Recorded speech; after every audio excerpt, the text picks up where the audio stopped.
me hear some of that rock and roll music. Any old way you choose it. It's got a backbeat, you can't lose it. Any old time you use it. Gotta be rock and roll music if you wanna dance with me. Se Isaías 9, verso 6 chama Cristo de Pai da Eternidade... Engraçado, senhor Leandro Quadros, que eu gostaria mais uma vez de pedir que o senhor lesse todo o versículo, não só a parte que lhe convém, não só meio versículo, nem meio, né, é um pouquinho só.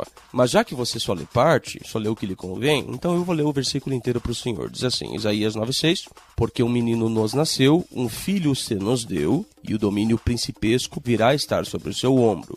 E será chamado, futuro, será chamado, pelo nome de maravilhoso conselheiro, títulos aqui, né? Deus poderoso, título, Pai eterno.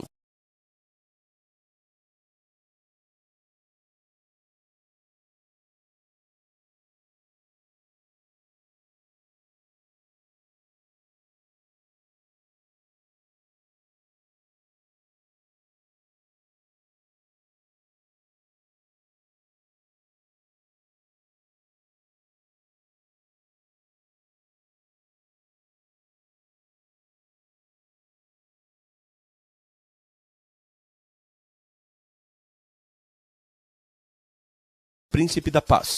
Pois bem, senhor Leandro Quadros, o senhor se esqueceu de apenas um detalhe. O texto diz, será chamado futuro.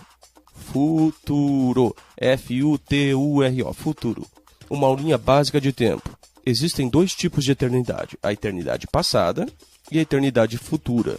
Por exemplo, Jesus nos prometeu vida eterna ou eternidade na vida. Mas essa vida eterna é referente à vida futura, eternidade futura. Não eternidade passada. Visto que a frase está no futuro e diz assim, ó, será chamado, então Cristo é o Pai da eternidade futura. Futura. F-U-T-U-R-A. Futura. Mas o que significa futuro? Uma eternidade futura. Raciocina comigo. Adão é o pai da humanidade, não é mesmo?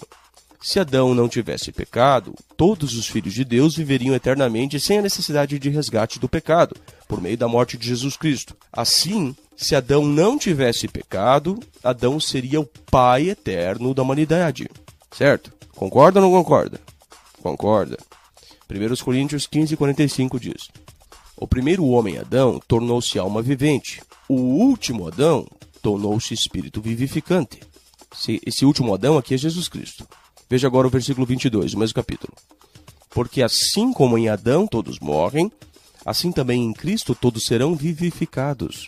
Visto que Adão pecou, ou por ele ter pecado, ele trouxe a morte para toda a humanidade. Adão não é mais o pai eterno da humanidade, mas por Jesus Cristo ter morrido por nós, nós podemos ter vida eterna. Assim, a vida eterna não é mais por meio de Adão, porque Adão nos transmitiu o pecado e a morte, mas por meio de Jesus que nos transmitiu a vida eterna.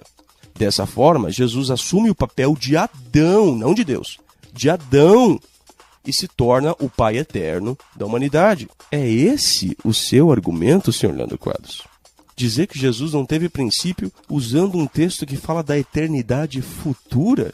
O senhor vai ter que fazer muito mais que isso, Leandro, para me convencer.